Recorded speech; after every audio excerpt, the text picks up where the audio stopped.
Today's podcast is sponsored by AMAC, the only conservative alternative to the AARP. Join today at amac.us/Carter. I've got a special guest on today's episode.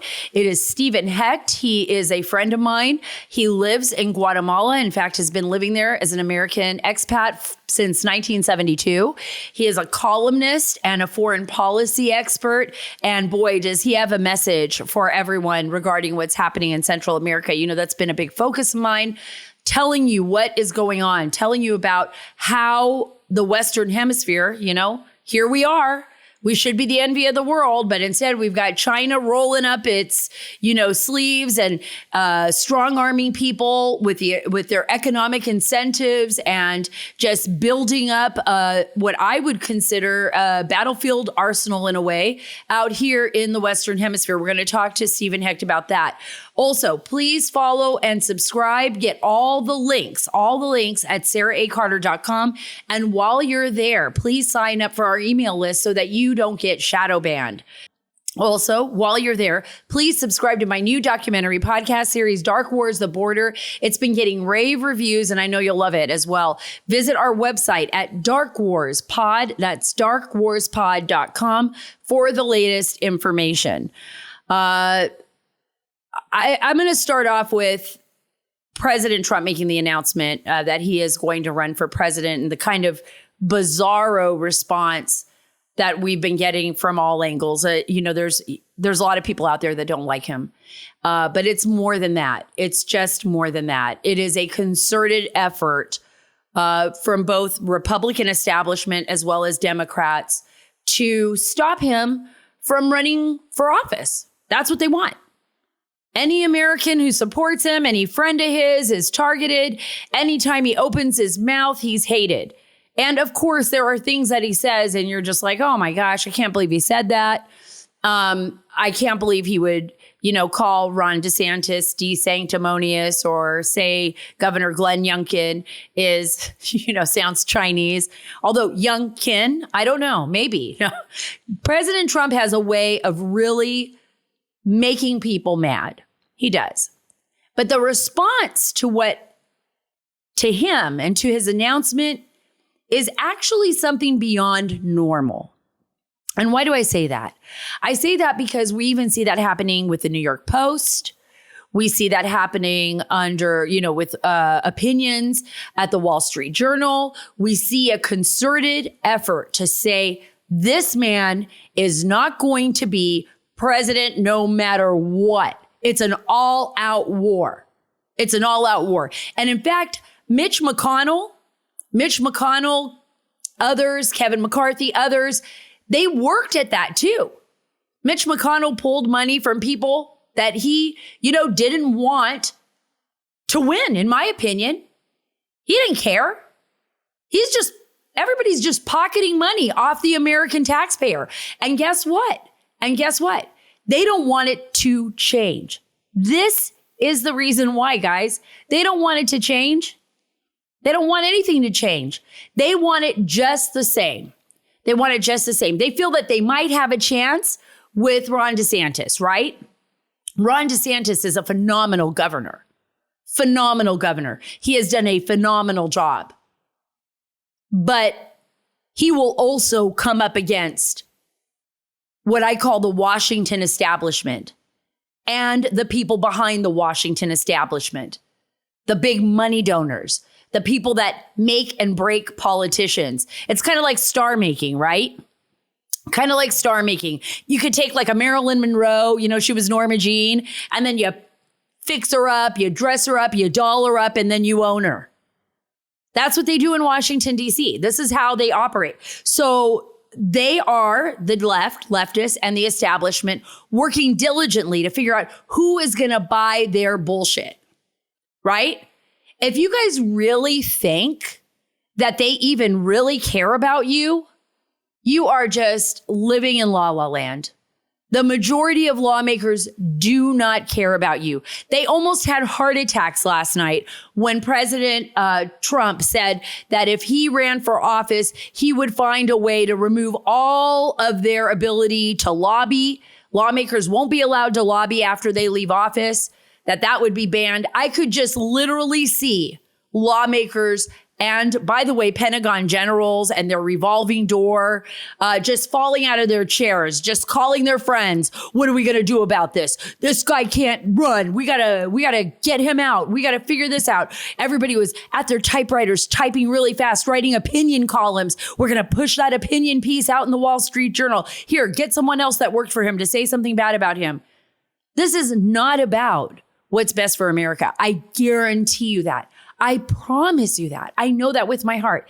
I was joking around with my producers, but do you really think that they give a rat's ass about Honey Boo Boo or a family in, West Virginia or Chicago or, the kids that are dying in Kensington, in Philadelphia? Do you even think they care? I don't think they care. I don't think they care at all. I think they're perfectly fine living in their bubble. And then they make President Trump the bad guy. And then everybody else who's blinded, because I'm telling you, there are so many people that are blinded in this country, they would be willing to sell the soul of America to ensure that someone like President Trump never returns to office again. They'd be willing to do that. It's so unbelievable to me. So unbelievable to me that they would throw the baby out with the bathwater. That's what they do. They don't care about you. They don't care about me. It's been very evident. Look at what has happened. Anybody who challenges the government now, and I want you to think about this. I'm very frustrated today. I'm not angry, but I'm frustrated. And I just have to believe that there's enough of us out there to put a stop to this mess. I have to believe that. I have to have faith, right? So I'm not going to say there isn't an option here, but just look at what is happening to our nation. We have chaos at the border. It's wide open. We have, I believe it's closer to 200,000, but we have people dying all over this country from fentanyl poisoning, most of it coming from China. Our border's still wide open. We have a missile, right? We have a situation in Ukraine where a missile hit Poland, hit a little on the border of Poland, killed 2 people. We've got a war with Russia brewing up. The Iranians are threatening to execute, 14,000, 15,000 people, and now they're backtracking that. But 350 people have already been executed. Why? Because women want to show their hair. And we've got the left. We've got the left in America working so diligently to turn every parent that speaks out at at their schools and tries to protect their children, a domestic terrorist. What is happening to our country? What is happening to each and every one of us? Why are we allowing this to happen? Is it too late? I don't know. What about the last podcast I just did? Dr. Aaron Kheriaty. He talked about what was going on in our country as far as COVID. Has anyone woken up? Have you all just woken up to see what is happening to our nation? The strong arm of the biomedical security state? The left looking to regain power? That the fact that Adam Schiff has the gall to tweet out again that President Trump was somehow bought or owned by the Russians, that's already been proven false. That's already been proven false. What hasn't been proven false is that the president who is now sitting in the White House, has had tens of millions of dollars funneled from the Chinese Communist Party and companies connected to it, basically, and I'm not even going to say funneled, just literally put into the bank accounts of family members, including his son, Hunter Biden, and their companies. That's an absolute fact. But the FBI really is not investigating that. Trust me. You saw all the years of so-called pretend investigations and how that ended up. Even John Durham threw his hands up in the air. The Department of Justice, it's owned. It's owned. The system is compromised. But even if I say that, even if you say that, it's actually kind of a scary thing to say. Because now the fact that I've said that actually is probably making me a target of the system that is compromised.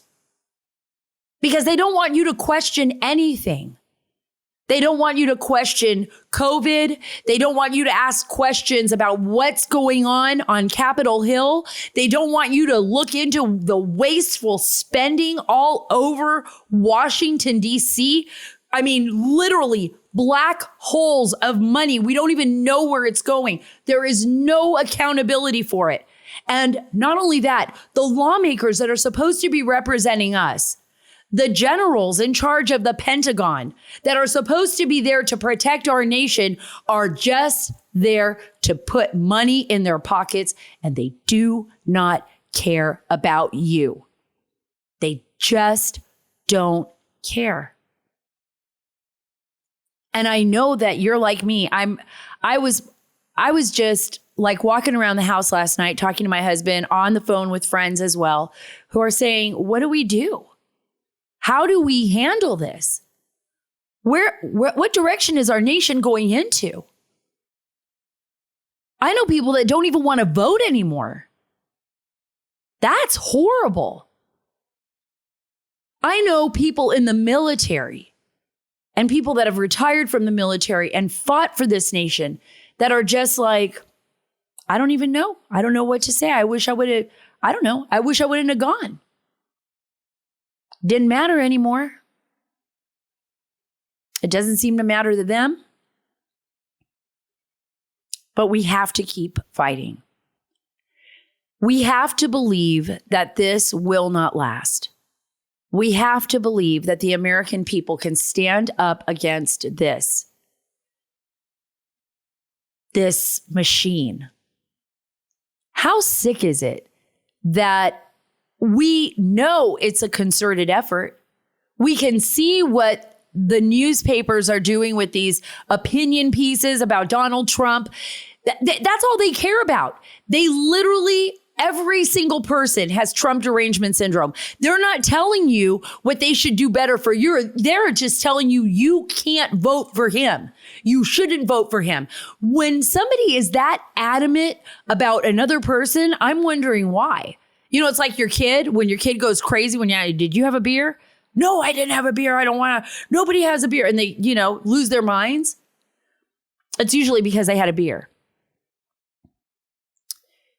Trump may not be the person you want in office, but everything that he is saying is true about the way Washington, D.C. behaves, about the way they will target him, about the way they view him.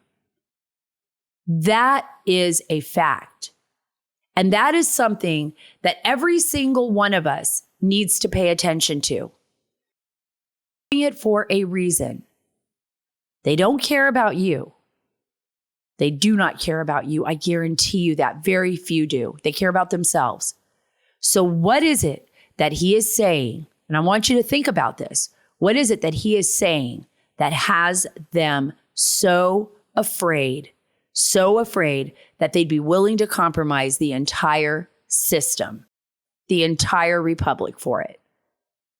And I think when we start answering those questions, those answers are not only going to be stunning, but they're going to reveal a very corrupted system that needs to be fixed. And I don't care who fixes it or starts to fix it, but we need to get to a point where we have someone in office that is willing to challenge the establishment, willing to challenge the left, to stand up and to fight for us. And if we don't, guys, then we've lost our country. Well, you all know my good friend Mike Lindell, and he has an American company that all of us love. That's MyPillow, mypillow.com. And right now he has a awesome special. Before we get to Stephen Hecht, I'm going to tell you about this special. You can get a 6-piece towel set. Regularly, listen to this, $89.98. Now you're going to get it for $39.98. And I mean, Christmas is just around the corner, guys. Plus, you're not going to get this anywhere. A 60-day money-back guarantee that has been extended. Orders placed between now and December 25th will have their 60-day money-back guarantee extended through, listen to this, March 1st, 2023. For a limited time, get the MyPillow 6-piece towel set, regularly $89.98, now for only $39.98 at mypillow.com/Carter with the promo code Carter. There you'll find deep discounts on all MyPillow products and get your 6-piece MyPillow towel set for only $39.98. Shop mypillow.com/Carter, promo code Carter. That's mypillow.com/Carter. I'm so happy to have my friend Stephen Hecht on the show with me. He's a businessman, writer, film producer. He is born and raised in New York, and he has lived in Guatemala since 1972. Stephen, you hold a bachelor's of arts degree in economics and a master's in business administration, banking, and finance, both from Columbia University. You are the legit expert in Central America as well. First, introduce yourself and tell the audience, like, when I first met you, why you decided to live in Guatemala and what your work has been like there. I moved to Guatemala because I was looking for opportunity. I didn't really want to work. I worked in Wall Street brokerage houses in summers. And I didn't really want to work in that environment. I love the finance and everything to do with it, but corporate politics were not my thing. And so I went to Guatemala looking for opportunity to put together business with people I knew there and with people I knew in the United States. And it was a very difficult thing.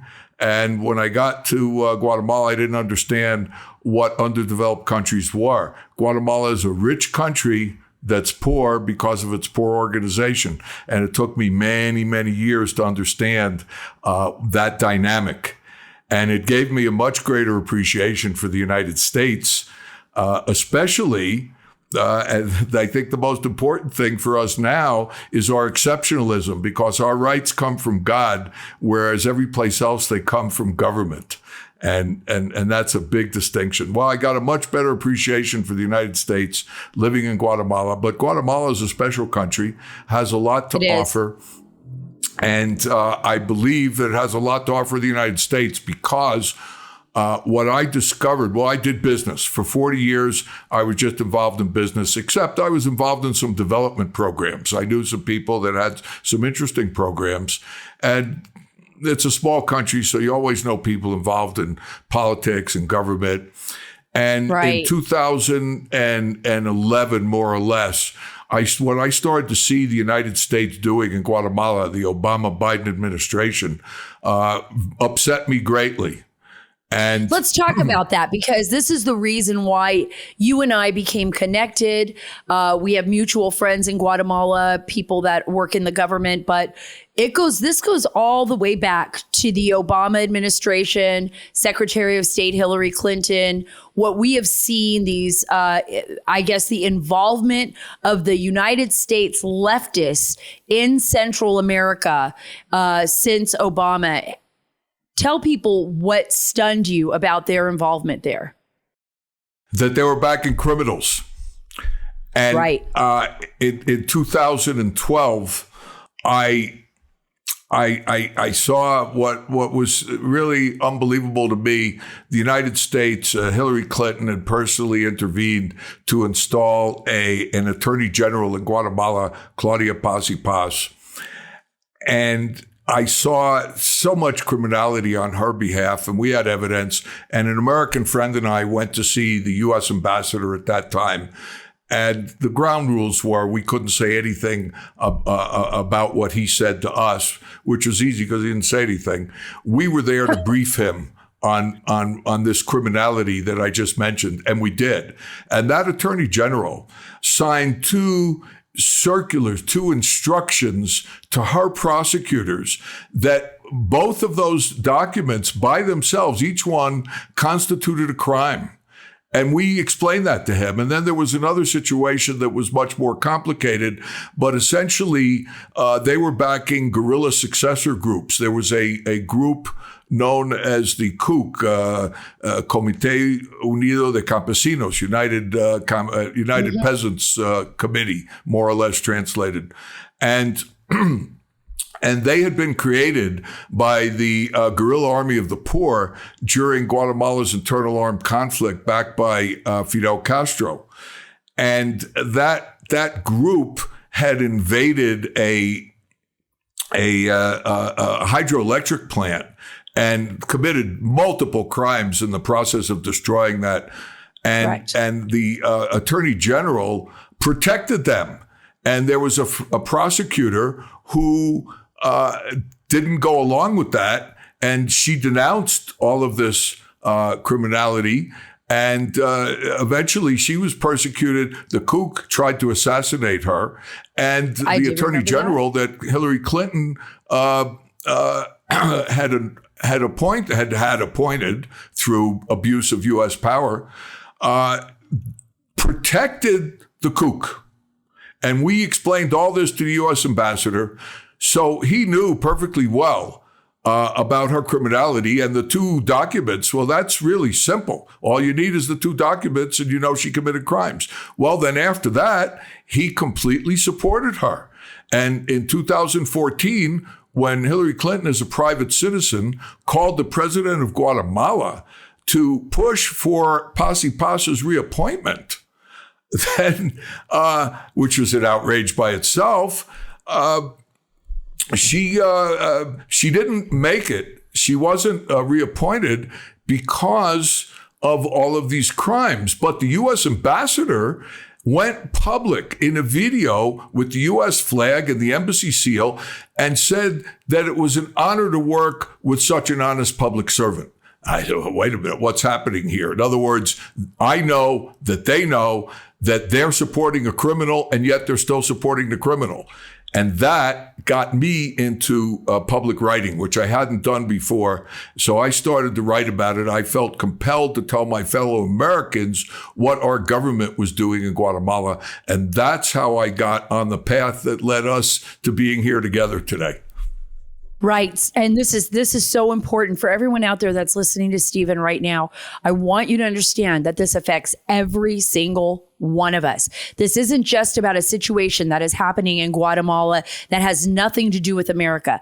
This is about the left in the United States taking advantage, putting strong arming governments to get what they want overseas, but in such a way that isn't benefiting the United States. This isn't about making us better. This isn't like saying, hey guys, we're sick and tired of having people rush to our border. You need to do something about it. No, this is about taking control of their governments from within to, in my opinion, Stephen, to line their own pockets and to build on their own power base. And that is terrifying to me. Well, I agree with that, but I think it's even worse than that. I think our State Department is controlled by permanent bureaucrats who, at best, are just virulent anti-capitalists. You can call them communists, progressives, woke, socialists, whatever you want to call them, but they're promoting totalitarianism and criminality. And it's not just in Guatemala. We see it all over. And I've written about it recently. Brazil, yes, Colombia. You wrote a yes. Colombia is huge, but Brazil, you just wrote a recent commentary on that. Democrats must pay for backing corruption in Brazil. But the Democrats, I don't think will ever pay for that. But explain what happened in Brazil, because we were directly involved, even to the point where William Burns from the CIA was allegedly in Brazil, apparently meddling in that as well. Explain that. Yes, he traveled to Brazil to give the message to Bolsonaro, the president there, that the United States insists on free elections. Well, the half of the United States knows that the Biden regime does not insist on free elections, not even in the United States. So what was the real message? was, we're against you, we're going to oppose you, we're your enemy. But they have good cover because their words are correct. Their actions are always the opposite of their words. And so the Brazilian Supreme Court, 8 of the 11 justices are Lula people. It's a judicial dictatorship. And they are the ones that made the difference in the election. For instance, they made it illegal for anybody to describe Lula as having been convicted of a crime. Now, Lula had been convicted, but then the Supreme Court, on a technicality, let him out, and the case still is going forward. But Lula claims that he was acquitted. He was never acquitted. And so the Electoral Authority, which is run by one of the Supreme Court justices, the Electoral Authority made it a crime. I don't know if a crime, but you were not permitted. Anybody who was campaigning was not permitted to say that Lula was let out on a technicality and that he did not receive an acquittal. Now, that's election interference. There's no question about it. And it wouldn't surprise me that they make it a crime in Brazil to say that the election was fraudulent. Now, we know that Biden would love to do that. We have the term election denier in the United States, and that's an absurdity, election denier. In the United States, we have freedom of speech. Stephen, this is what's so crazy, though. We're always vested in other nations' elections, right? Like, as far as we got to get the UN out there, we've got to have observers, we got to make sure that the Afghan election is legit. Even when I was covering Afghanistan, and I remember, I've said this before, I walked into a village and I saw one of the big boxes, ballot boxes, had been opened. It had been cut on the side and they had put tape there. And I said, well, obviously somebody's been tampering with this box. I mean, it's right in front of my face. I mean, I could tamper with it if I wanted to. And, women were losing their fingers because they were putting by the Taliban, so that we were putting ink on their hands to vote so that they couldn't vote twice. And, but now in America, you can't even talk about election integrity without the group, the left, the media, anybody calling you a kook, an election denier. They want to ostracize you. They want to make it almost like a crime. Well, what's the difference between us and the rest of these nations if we're all doing the exact same thing that they're doing? I mean, I don't even understand what the difference is. Well, there is no difference. And the point is that the people that run the United States today, I call it the Biden regime, and we don't know exactly who's running the Biden regime. I certainly don't think it's Joe Biden. Susan Rice, maybe. Yeah, Susan Rice could be. Barack Obama is probably the major figure. George Soros, possibly. We really don't know for sure. But what we do know is what they do. And what they do is exactly what you just said. And there's no difference between us now and these other countries. And really that goes very deep because the people of Brazil don't want it. The people of Guatemala, they're trying to impose it on, they don't want it. People of Colombia don't want it either. Now, the people of the United States don't want it, but it's up to us, the people of the United States, to recognize this threat to our liberty. I mean, I'm pretty much fed up with all of these discussions about the election and the analysis and the mechanics. This is about liberty. If we don't recognize the threat to our liberty, you cannot have a government using the Patriot Act against parents and an FBI that just breaks the law and a Justice Department that supports that illegal activity for political purposes. That is exactly what they do in these countries in Latin America where they don't have the same limits. They're able to take over those countries because they don't have the same traditions of separation of power and individual rights that we have in the United States. And so far, that tradition and those rights have protected us, but they won't if we don't wake up and take action. I absolutely agree with you. And I think this is very, very important. It's about the individual versus the so-called good of the whole, which becomes a big socialist, Marxist argument, right? We saw it under COVID. I just had a guest on, a doctor who was talking about this, and the reason why the individual is so important and why the argument good for the whole is very dangerous because it exceeds the powers of the individual or the state. It gives the federal government full latitude. And now, Stephen, you brought up a really great point. We're looking at these various agencies in the United States, and I've been saying this for 6 years now, 7 years. They're weaponized. They're being, we know that people within these bureaucracies and these agencies are sold out. They're vested in a political party or in a person, and they're utilizing these institutions that Americans have trusted and have given over their trust to. They're utilizing them against the American people, not against enemies, foreign or domestic. They're turning the American individual, the American person that believes in liberty and freedom into the criminal. That's precisely what they're doing.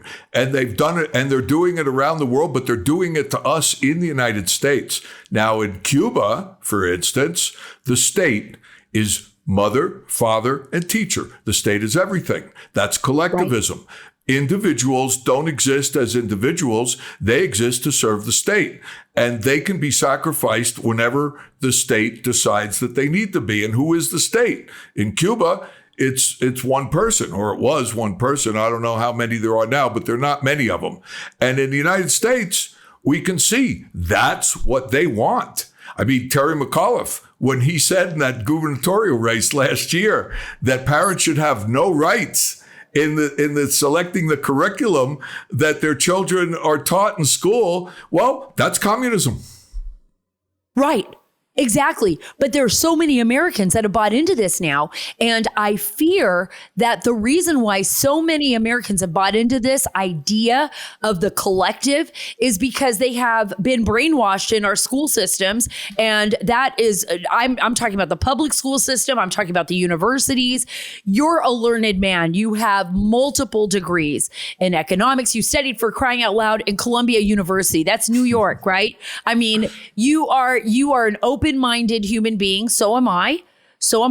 But we can see the forest. I think, some people just can't see past the wall right in front of them. That is my opinion. But I'm worried, Stephen. What do you do? How do you rectify what's happening now in the United States and the fact that our adversaries, including China as well as others, are watching what's going on and saying and licking their chops just like a wolf watching an open gate at a hen house and saying, I can't wait to get in there? Yes, I agree with that. It starts with awareness. And my experience is that Americans don't want to understand that the issue is liberty versus tyranny. And what you have is a century of background for this. I mean, they started a century ago, redistribution of income, and centralization of power. Our federalist system has been converted into something, or they're trying to convert it into something that it's not. The federal government has too much power.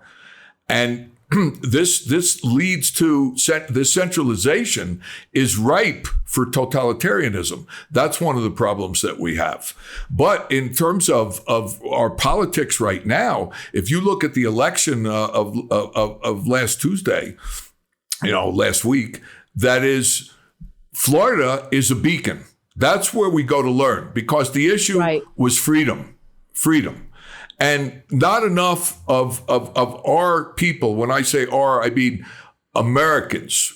The Democratic Party has become anti-American. They don't think America is an exceptional country. They don't think that America is worth saving as it is. They want to transform it into something that it's never been. And we need to identify this. And we need to look to leaders who identify it. Marco Rubio does that. Ron DeSantis does that. Maria Elvira Salazar does that. That's all in Florida. Now there are others around the country that do it, but it's not generalized enough. And we're too involved in debating what's going on inside the Republican Party. Well, my analysis of the Republican Party, you want America first or you want China first? And the traditional Republicans take money from companies who are making fortunes in China to betray the United States.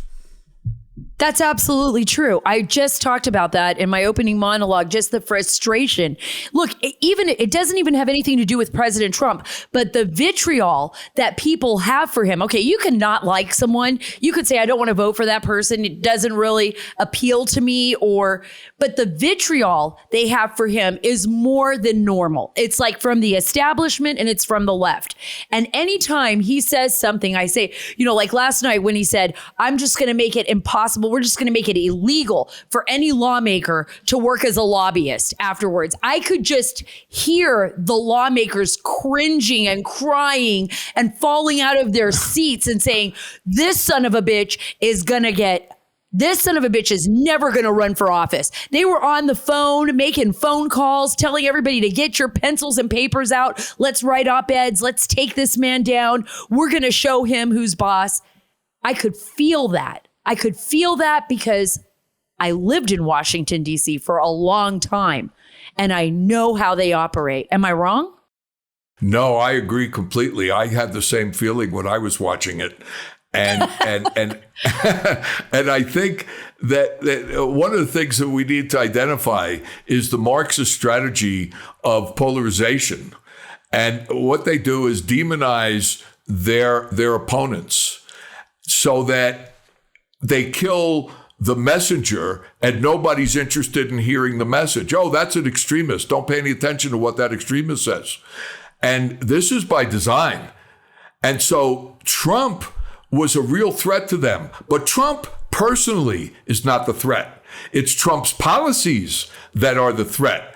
I mean, you could summarize what Trump did by reduce regulations, lower corporate taxes, and reciprocal trade deals.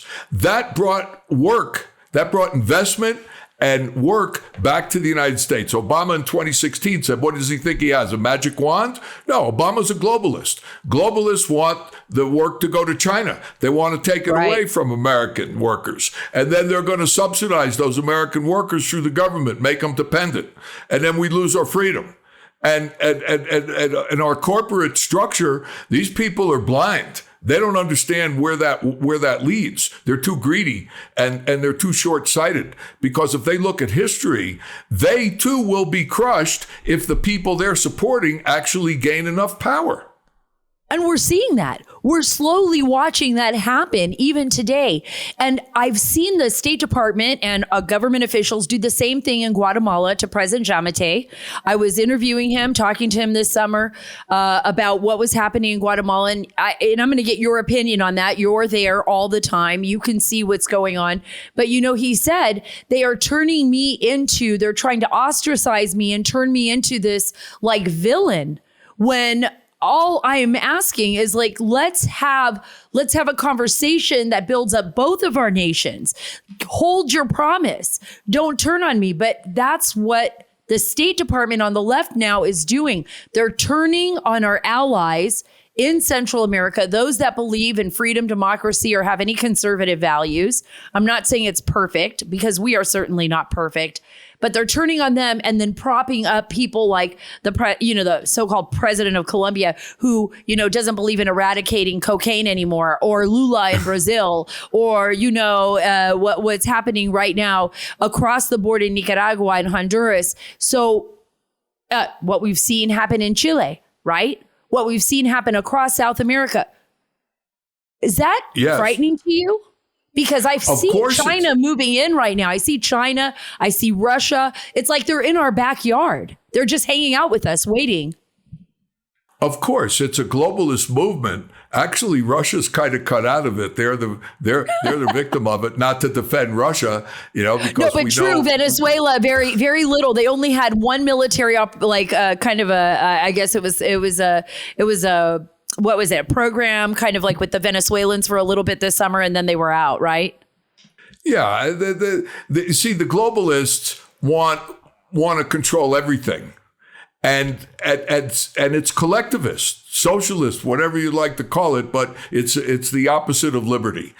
And this movement is strong throughout the world. Unfortunately, our current government is part of that. The Democrat Party believes in that, and they execute it. So what you mentioned about what they tell Giammattei in Guatemala, what they say and what they do are two completely different things. This is the problem. And of course, they're going to demonize him. The way they demonize people in Latin America, in Guatemala, they do it. Corruption. We are fighting corruption. They even have an anti-corruption coordinator in the State Department. Some of our Republican representatives oppose that, but they don't have the power to keep it from happening. And so they say, we're fighting corruption. Really? How do you fight corruption with corruption? The most corrupt people in Guatemala is the U.S. Embassy and the U.S. State Department. And they are not promoting American values. Now, they might call those American values. In the Biden regime, if they represent American values, well, I say we have a problem. Our problem is we have to understand our real American values, our heritage. These are timeless principles. We have self-government. Are we going to voluntarily surrender our self-government to these tyrants? That's the question for the American public, but it's very hard for them to understand it. And we do have a few people who enunciate that, who express it, and we don't have enough of those. I agree with you. And it does frighten me because I don't think enough of the American public truly understands what is actually taking place, because you're right, because there are so many people that have bought into this collective, into this leftist ideology, that there aren't. Hopefully the message was loud and clear with what we saw in Florida and in some other places, but I don't think people truly understand the danger that we're in. And before I let you go, I could talk to you I want to bring you back on, Stephen, because I think like it's been too long. I've wanted you on with me earlier. And I'm sorry I didn't get you on earlier, but I think, the way you express yourself, the way you explain things in layman's terms is very understandable, not just to me, but I know to everybody who's listening to you right now. I want to talk to you a little bit about China in Central America and South America, the movement of China. I spoke a little bit about this to President Giammattei, and the influence of China is it's very, very dangerous right now. It's almost as if they are setting up the battlefield, not just in the United States, but in Central America. And when I say that, I mean economically, strong arming, as well as intellectual property theft. And I believe going far beyond that into very serious criminal spying in the United States, as well as our assets in this hemisphere. So talk to me a little bit about what you know. Well, I know that China is in Latin America, and of course they are. They want to dominate everything. And, the Latin American governments, as I said before, there's no tradition of real separation of power and credible institutions. And where there is in the United States, look what China's doing. They have our president compromised. I mean, the Hunter Biden laptop that's been suppressed, and the FBI does nothing about it. And we're termed deniers and insurrectionists and racist if we say anything about it. I mean, those are subjects that we need to look at. Now, the Trump administration made China compete on a level playing field. China cannot compete with the United States on a level playing field. It can dominate every place else. In Latin America, what they do is they come in and they funnel money, and they know perfectly well they're going to lose that money. And they don't mind, because what that does is it creates leverage. So they buy off people. They create a situation where they're able to dominate. And they're trying to do it to us in the United States. And if they can do it to us in the United States and they're doing it, Latin America is much easier for them. So, if we want to do anything about that, the first thing we need to do is get our own house in order and understand that to compete with China, we need a government that's based on American principles. We need reciprocal trade deals. We need lower corporate taxes. We need less regulation.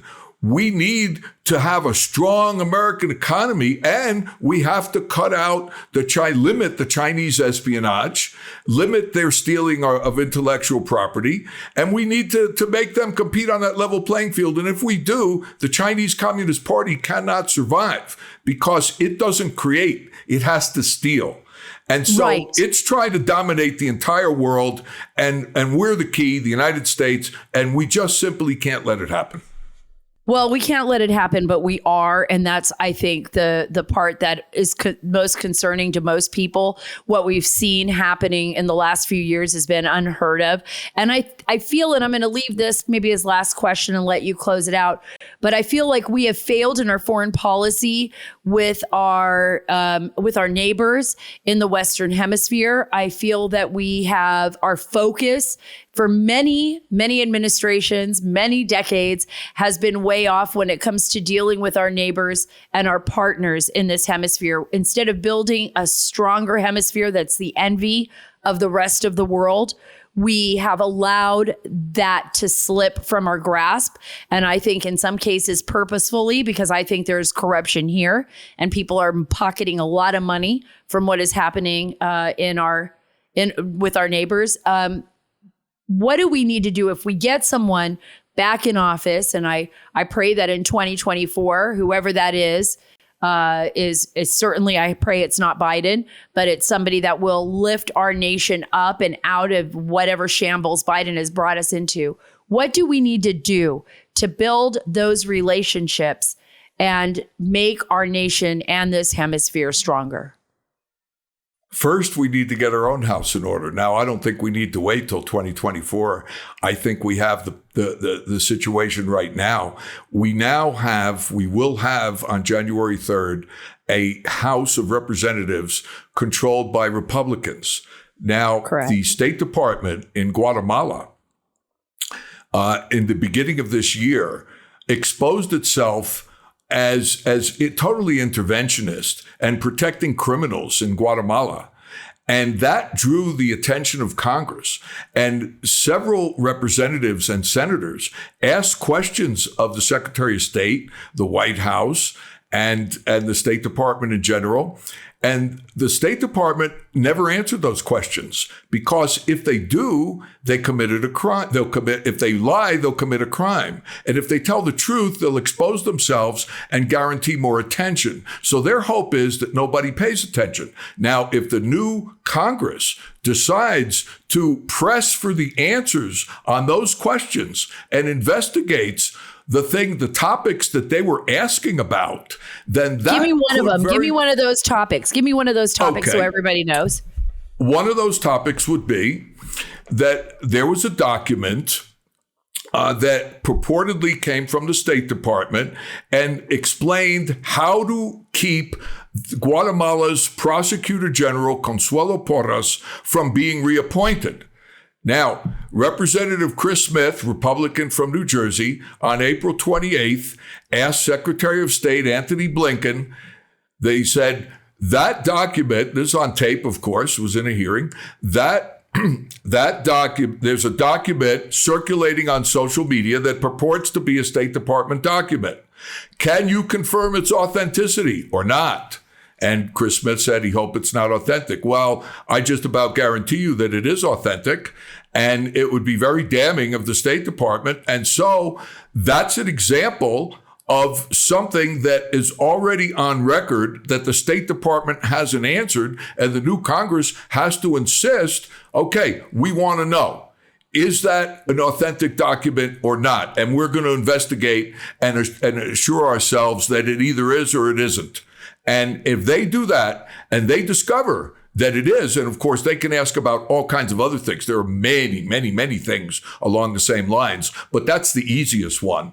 And if they start to go into What happened by the State Department in Guatemala, they will discover that the State Department's agents, who they now protect in the United States, and they claim that these people are anti-corruption fighters and are being persecuted because they prosecuted corruption. Totally false. The opposite is true. These are criminals, and their criminality is public record. And if there's an investigation, it's easy to see that the people that the State Department supports have a public record of criminality. A great, for instance, is Gloria Porras, the former strong woman of the Constitutional Court, Guatemala's last word on judicial matters. Now, she was introduced in the White House by Kamala Harris as a fighter for justice. Well, that magistrate twice ruled in cases to which she is a party. That's illegal any place in the world.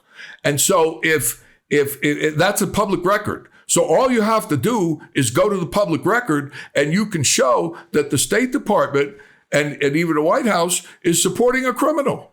And so this needs to be exposed. And if you expose that, what that will lead to is the State Department will be exposed in Colombia, in Brazil, in Peru, in Chile, all over. And, you know, they always talk a good game against Cuba and Venezuela and Nicaragua, but they never really take any action.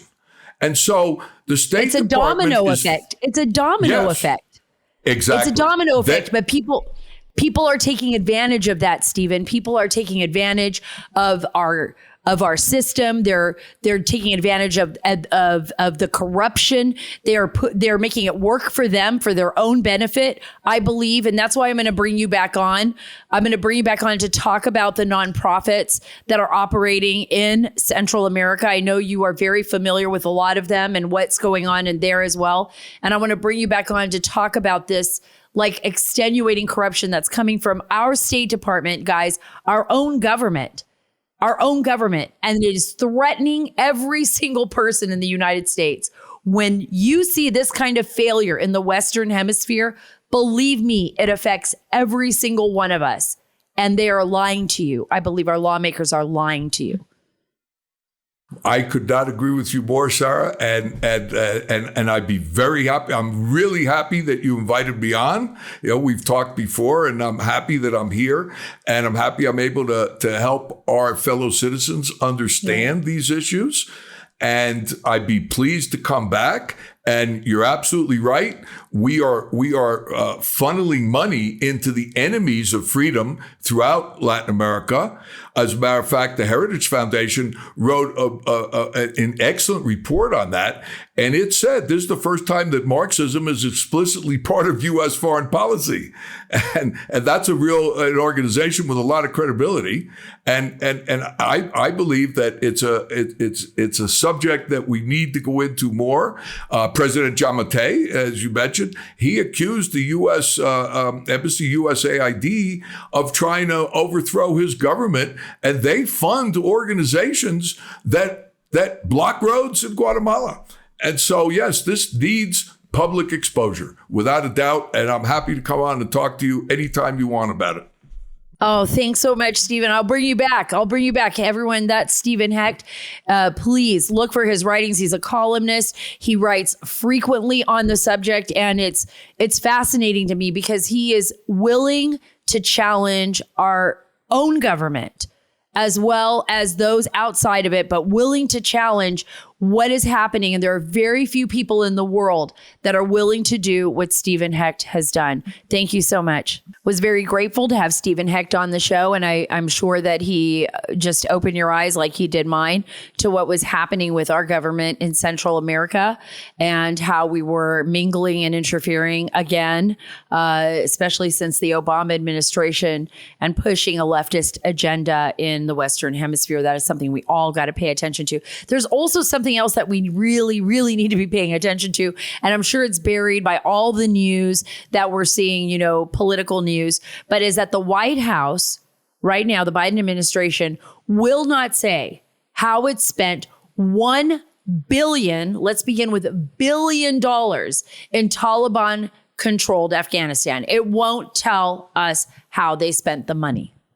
So the State Department is stonewalling the watchdog that oversees, this is SIGAR, this is the Special Inspector General for Afghanistan Reconstruction. I've worked with them many, many times, written many stories about their work, and they actually started under the Democrats. It was actually established, I believe, during the Obama administration, or was put together by the left. It's funny, though, they don't want it. They are really, really interesting because SIGAR always puts out these incredible reports and, in my opinion, very unbiased, a great organization, had overseen all of the spending in Afghanistan and actually held people accountable. But the State Department now says it will not comply with a government watchdog's investigation into how it spent the U.S. taxpayer funds. Remember, this is your money, and they do not want to comply with it since the Taliban terror group retook control of the country. Can you believe that? Can you believe that our government, the Biden administration, spent $1 billion of your taxpayer money and will not tell you where they put it, will not explain what they did with it? And I'm telling you, it's going to be really bad. It's going to be very, very bad. Right now, the government watchdog, it was established in 2008. It was to perform oversight on America's, listen to this, $146 billion spent in reconstruction projects in the war-torn country, only to turn around and give it back to the Taliban. After people like my husband were wounded permanently, after people like our friend Brian Hoke lost his life in eastern Afghanistan, only to turn around, take the $146 billion in taxpayer money, spend it all while we have cities falling apart, while we have infrastructure falling apart. Look at what's happening right now in Ukraine and all the money we're giving there. Granted, I think the Russians are terrible, but why are we doing this? We've never learned from our past, guys. We have never learned from the past.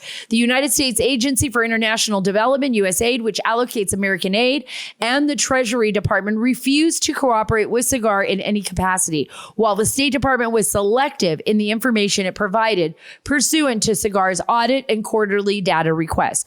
Black holes, black money. This is what I'm talking about. These are these slush funds of our taxpayer dollars, and we need to know where the money is going. We absolutely do. I got to tell you, I remember when President Trump first was elected in 2016. And then in 2017, I remember that Lieutenant General Michael Flynn at the time, he was short-lived, right?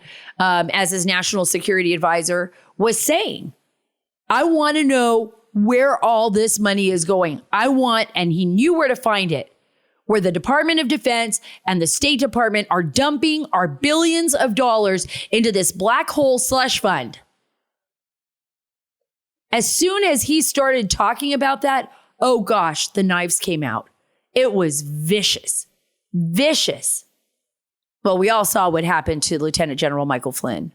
And we've all seen what happened to President Donald Trump. And for those of you who think, oh, well, that's not true. Maybe they just didn't like him the way he was. And, they all thought that he was working for the Russians. And, there was an investigation. That is all a bunch of lies. We all know that now. We all know that now. We all have the evidence. We've seen it. It's been exposed. What they didn't want, guys, what they don't want you to know is what they're really doing with your money and what they're really doing with our country and what's really going on overseas. They are terrified that you are going to stop them from lining their pockets. These are people that have gotten greedy and powerful, and they do not want to give that up. And they do not want to give that up, even at the expense of our country. Let me read a little bit more of this before I let y'all go, but I want you to hear this. SIGAR, this is the Special Inspector General of Afghanistan Reconstruction, says the Biden administration's refusal to cooperate with its investigation into the allocation of $1.1 billion in taxpayer funds since the Taliban regained power constitutes a direct violation of the watchdog group's congressional mandate. And they don't care. Because who's going to hold them accountable?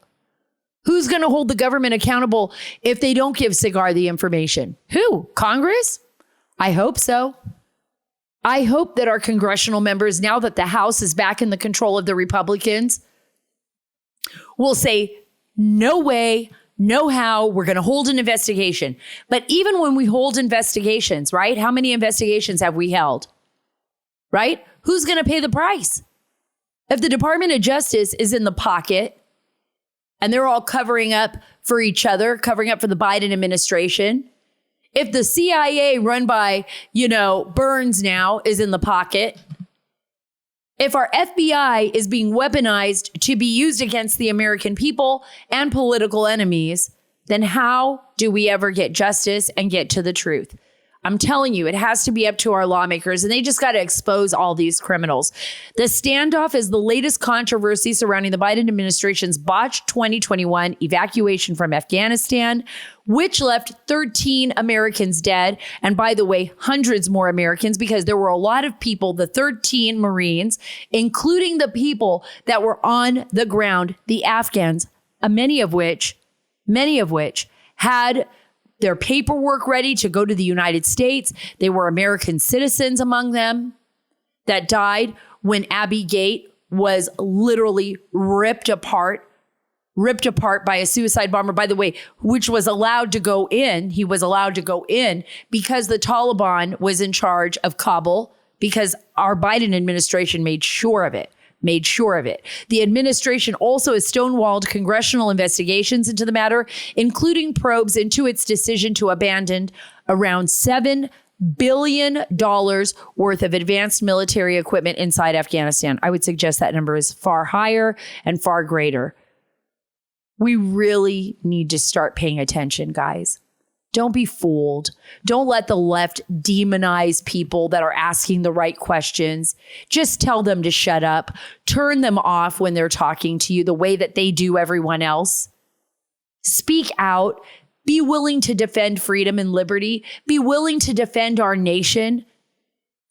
Stand up to people that are trampling our Constitution and destroying our country. I don't care if they're from the right or the left. Tell them you're not going to take it anymore. Tell them you don't buy their lies. Please do not be afraid. Being afraid will get us nowhere. Giving in will get us nowhere. We are the greatest nation on earth. We are the most exceptional nation on earth. We are blessed by God. I truly believe that. That is until we turn our back on what we stand for, and when we give up our principles, and when we no longer stand up for them, that is when we will lose everything. And believe me, once we lose it, it's going to be almost impossible to give back. Why should we turn over our freedom to these criminals? Don't do it. Hold strong, hold firm, say prayers for our nation, say prayers for our family, whatever you believe in. But hold strong, right? Hold strong. We will make it through this, and we will find a way to expose these criminals and hold them accountable for what they have done. Follow me on Twitter at Sara Carter DC, on Instagram at SCarterDC, and on Truth Social at Sara Carter Official. God bless you. God bless our great nation. And God bless the great state of Texas.